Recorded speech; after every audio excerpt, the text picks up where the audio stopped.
Good morning, and thank you for joining us for today's Daily Market Outlook. Joining me today is Emily from our trading room to tell us more about the recent developments. Emily?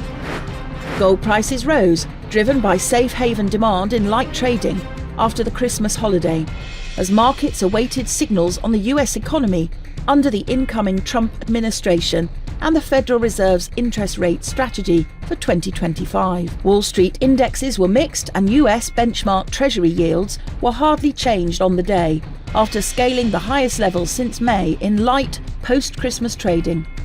US stocks steadied after the three major indexes slipped in early trading. Ether's price dropped to under $3,400, erasing gains from the previous days. This movement followed a 4% decline in Bitcoin and triggered $34 million in liquidations of leveraged ETH longs. Investors grew more risk-averse as signs of weakness emerged in the United States job market.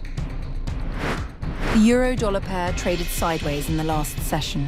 The ultimate oscillator is giving a negative signal. The Bitcoin-dollar pair saw moderate losses in the last session.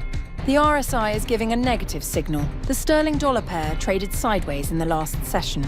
The stochastic RSI is giving a negative signal. The Aussie-dollar pair traded sideways in the last session. The CCI is in oversold territory. Over the next few days, the economic calendar will be filled with essential updates, including high-impact announcements and secondary data releases. These events could provide new insights into market direction and trading strategies. These upcoming releases are essential in understanding broader economic trends. Investors should keep their strategies aligned with the potential impacts these updates may have. We hope that you've enjoyed today's Market Outlook. On behalf of all of us here, we wish you a productive trading day. Be sure to log in tomorrow morning for the latest news and events from the financial markets. Your trusted choice in online trading.